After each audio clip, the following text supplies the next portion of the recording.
Як ми виглядаємо в кадрі? Презентацію можна бачити? Тут на екран вона буде дублюватися.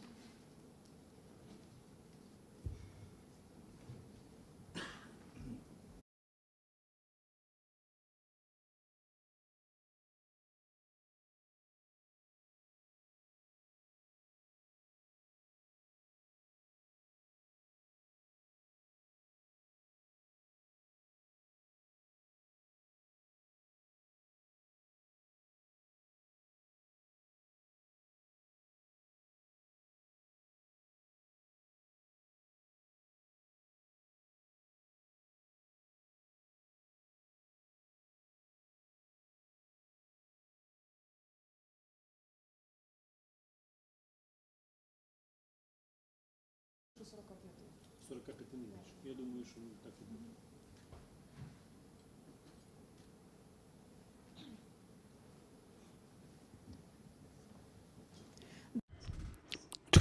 Of August, Ukraine Forum, Ukraine Media Center starting its work. My name is Svetlana Chiprenko. Let's find out the results of the nationwide study on educational losses. We'll have a presentation of these results.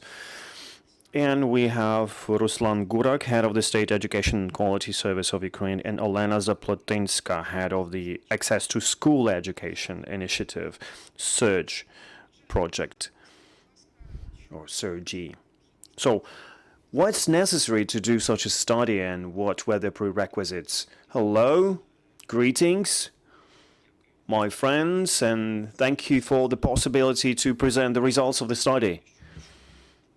And speaking about the necessity to do such monitoring tests, the State Educational Service of Ukraine,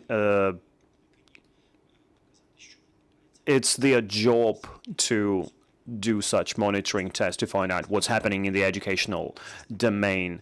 We used a systematic approach, and we started with our partners, the SURGE project, and we started doing these monitoring tests during the pandemic.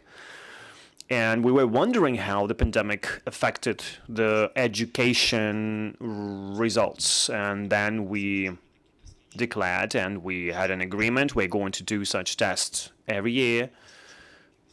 And the study that we're going to talk about, we're covering 6 and 7 year. We will do that in 2023 through 2025 to find out if there is a progress.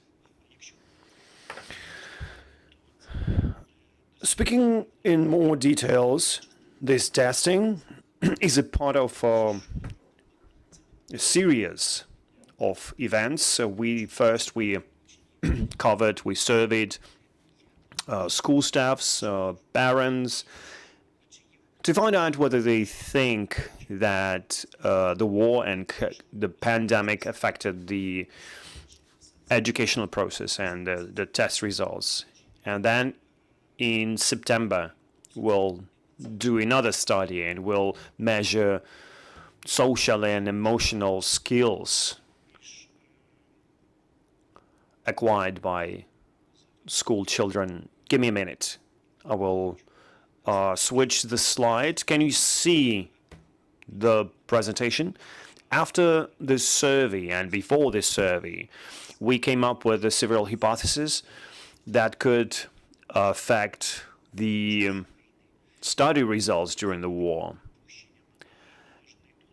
It was a limited access to the educational process, the worsening of the mental state, the loss of motivation, losses in academic hours, and it could affect the progress of children. And speaking about the test that we did and which we presented, of course, both parents and teachers showed that they think there was an effect on the test results, and they differentiated, they varied from region to region. But our study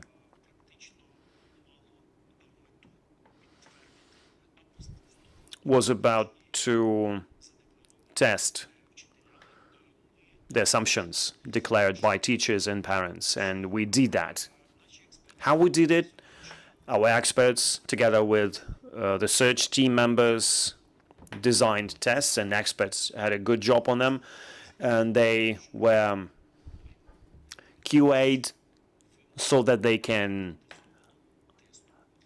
comply with all of the requirements to the standardized test. And together with the Educational Analytics Institutes, we did resultative sampling, including 280 schools of the representation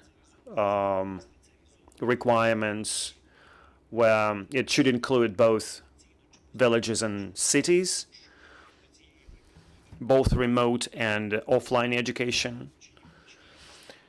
School children that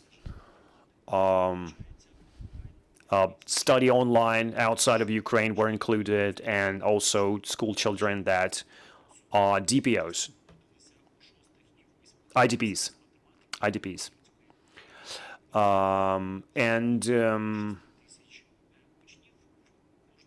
The tests included math and Ukrainian language. To ensure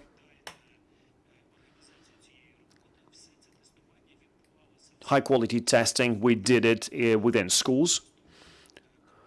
School children used computers in their schools, and it was monitored by observers, experts, so that the test is conducted fine. What about those who studied online? Yes, we had certain requirements for them. Their web camera had to be on all the time so that we can see how it's going. And all of that testing happened on the nationwide schools online platform.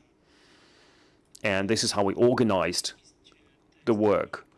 Number of tests and point distribution, I will tell you more about it in a minute, but the only thing I would like to tell at this point is that school children's progresses were distributed on a 4-level scale.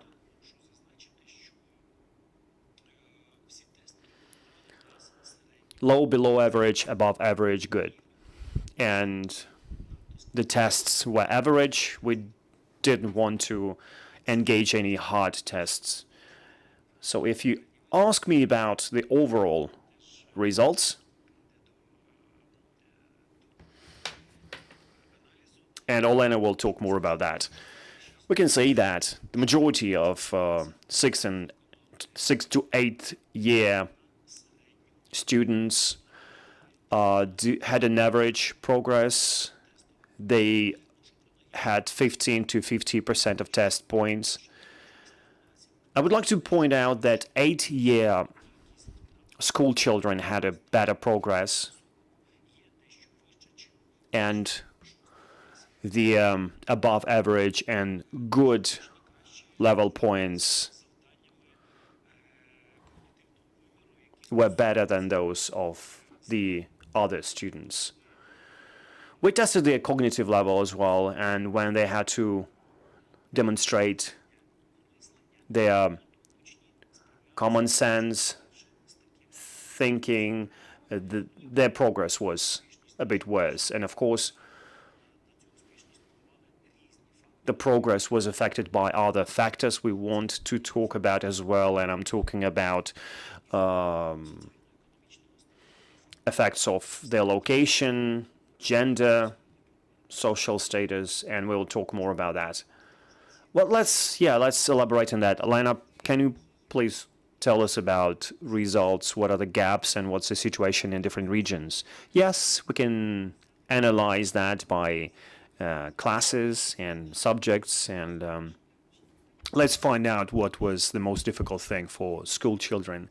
But the tests that these children did were of optimal difficulty and easy tasks. We didn't have many difficult tasks within the test. And also these tests covered material that they studied for the previous 2 years. So 6-year students were tested for the 5th and 6th year.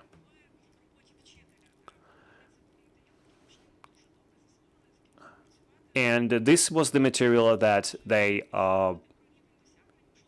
missed, and they should focus on that based on the test. And this is the diagram. So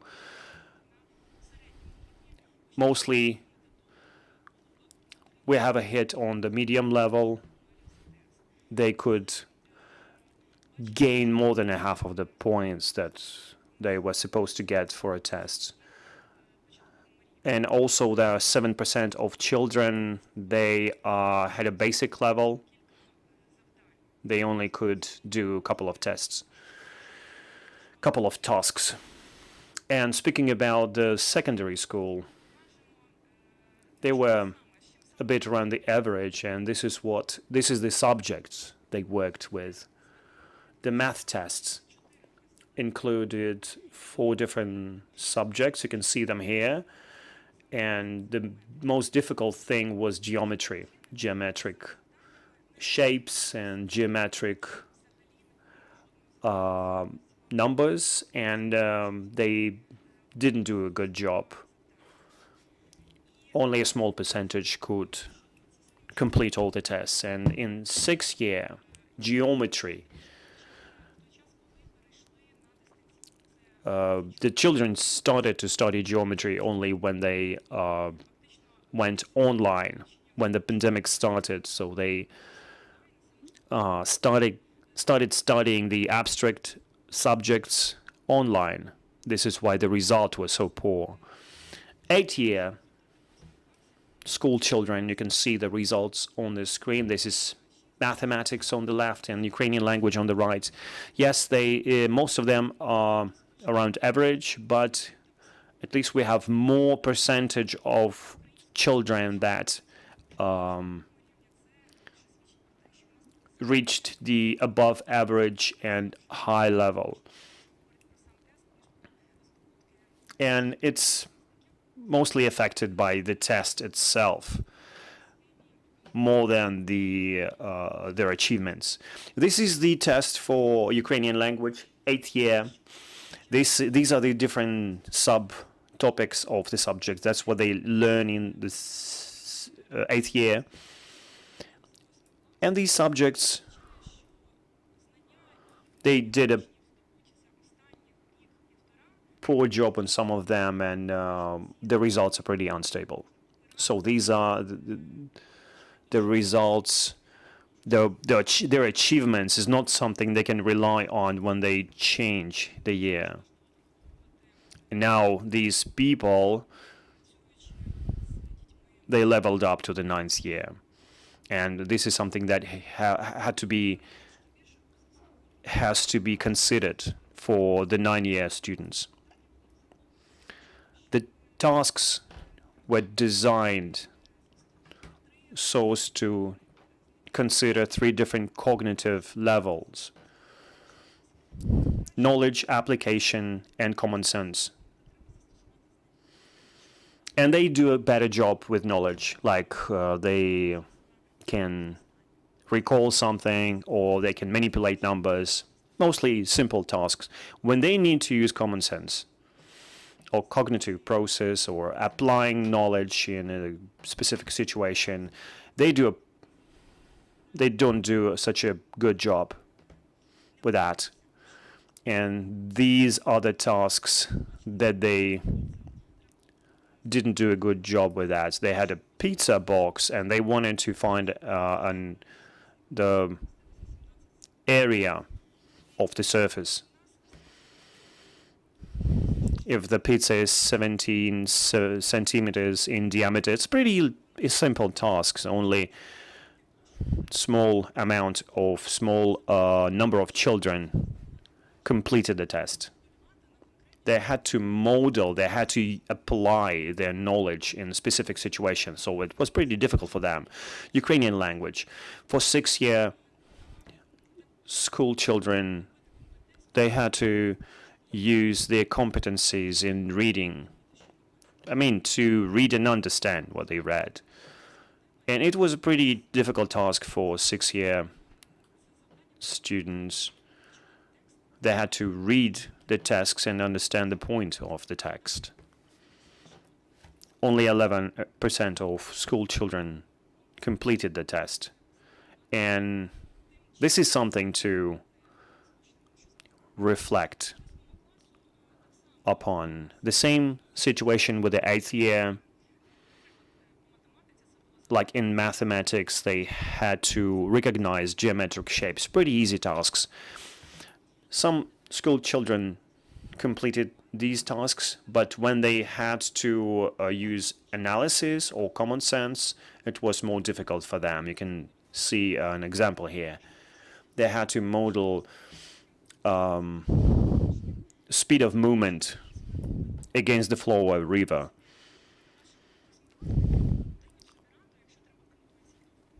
And then if it's just speaking about Ukrainian language, speaking about reading, they are pretty good with punctuation, but only 1/3 completed the test successfully. And when they 1/3 understood the point of the text. Factors that affected the success of the test. You can see the distribution by gender. School children filled out the questionnaire, and we could find out what were the factors behind these results. So, can you elaborate on that, please? Yes, we can see that there are different characteristics that affect the test results, but our tests have shown that the factors, this is what we tested the first. That was gender, and we can see that gender doesn't really affect 6-year school children. However, in 6th and amongst 6th and 8th year schoolgirls showed better results than boys. The second thing that I would like to focus on, the results in Central and Eastern Ukraine for mathematics and Ukrainian language. The children did a better job than their peers in other regions. Those children that lived abroad and did the test online, they had better results than their peers that started in Ukraine. More than that, we also analyzed additional factors that affect the educational processes. Well, we have more surveys of that, different monitoring tests that were done by the Ukrainian Educational Center that showed that wherever educational environment is better, children did better job doing the tests. Answers of our participants show that wherever children had a separate room for studying, where they had separate computers they could work on, these children had better progress. Besides, children claim that wherever parents care about their results, where they help children do their homework, they had better results. And speaking about homework, there's an interesting trend here. We have different discussions about whether they need homework or how many hours they should dedicate to homework. In our test and in our survey, we could see that children that always do homework at home, they also do better with tests, show better results. So factors we're talking about here, we will definitely show them in the complete form, and we will publish the full text of our research. It's pretty big, but interesting, and I think experts will find it interesting interpreting the results. Today, we will just publish a small overview of the results where our partners can look it up. Why we're doing this in the first place? And this is a good question. Why we should focus on that before the academic year begins? COVID, war affect Ukrainian education very much, and they affect our school children's results. 6-year school children are less resilient to these challenges, and I think they show less progress than their than children of the 8th year. This is probably why probably happens because the pandemic started when they were in the 4th grade or in primary school, and this is why they had better progress. And the third thing, we want to do that, and we did that because teachers who will start working in the new academic year, we want them to focus, to see the results. And we want them to consider their test results and see what they need to focus on. I mean, the material for the previous year, what they need to enforce, because we don't want our children to find themselves in this educational gap or trap. And Olena will talk about the diagnostic tools, and we're inviting all of the experts to analyze the subjects and test results so that we can quickly correct the methodology behind different subjects, because we can see the trend when the same subject has different progress with children. Because so we need to change our approach to at least mathematics and Ukrainian language. How can you do that? What are the tools to make it happen, to fill in the gaps? We talked about tools that we use to complete that monitoring test, and any teacher can do that. In order to fill in the gaps, we need to go through a certain sequence. We need to understand what we need to focus on. For teachers, we have diagnostic tools on the official platform. Any teacher can use that, any parent can use that, and these tests are available for any subject for 5th, 7th, and 9th year. Number 2, the system, the official educational system, generates a detailed report that shows what you need to focus on collectively, individually for every child. And then the teacher creates a plan, focuses on the gaps, and then he can run the test a second time and see if there was any progress and find out if there's a work to do. So this is a available tool for every teacher and a parent.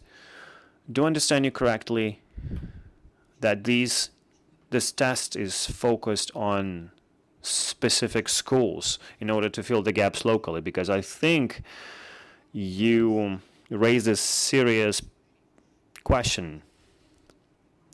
School children don't have analytical thinking. They memorize material very well, but they can't work with it. They can't apply it. And I think the problem is there for the last 20 years. Some teachers try to teach kids analytical thinking, and some just go with the flow. Maybe we need to change the educational process, the educational program, the curriculum. That's a very good question. When we started the reform called New Ukrainian School, we had lots of discussions about the new standard based on the competency approach. And the new standard is the first step from the old school approach, when children were fed information without being able to apply that knowledge. And the primary school standard and the new standard of the basic school set foundation that we talk about. However, that new Ukrainian school reform has stepped up from the primary school, but we think that this test will show different results in a year, and I think children will be able to apply their knowledge better. They will be able to use their knowledge and have better hands-on experience.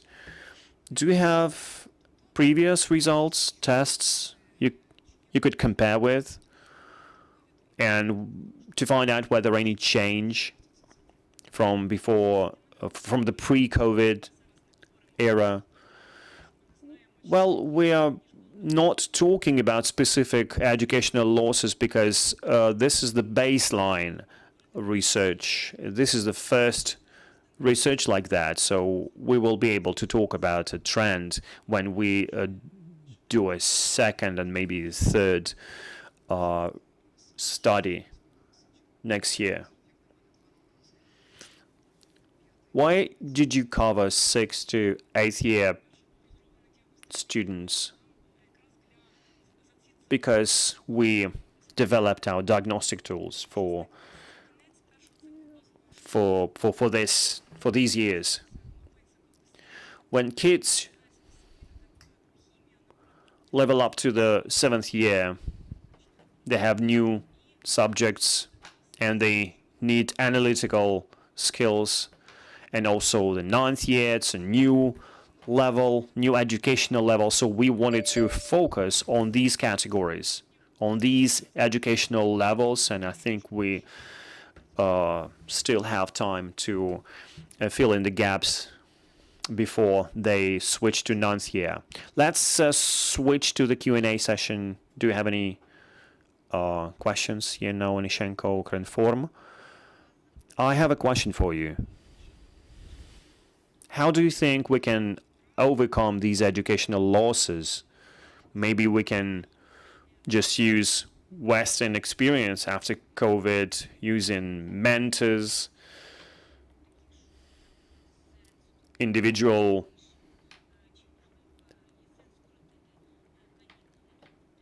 mentors, maybe having shorter vacations, or maybe you have your own ideas. Well, you asked a very good question, and we had a parliamentary committee meeting yesterday, the Committee on Science and Education, and they discussed educational losses, among other subjects. And the Ministry of Education and Science is working on this, and there are many organizations, both public and governmental, that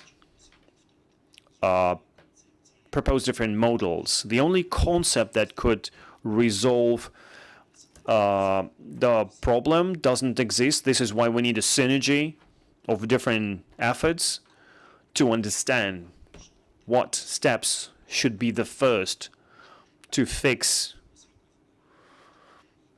and regain educational losses, and to make sure that children are more comfortable with overcoming these problems. This is why we focus on those who work with children directly, teachers. We are providing them with a tool that they can use to measure gaps and problem topics, subjects, to support children with these gaps. Speaking about the national level, again, yesterday on the committee meeting, they discussed this potential strategy. Let's wait for the results, and then we can have specific topics to discuss. Any more questions? I have a few questions. And we did a study, and we found out that our secondary education is not that good, especially in natural sciences. So what is... And one question is, can you compare the results? And also the final state examination, is it good enough to measure children's knowledge throughout Ukraine and in specific regions? Well, we can't compare these tests, PISA and this one. Well, this is mathematics, but we have different age categories and different tools. As far as I know, that the PISA results was the PISA test was completed, and the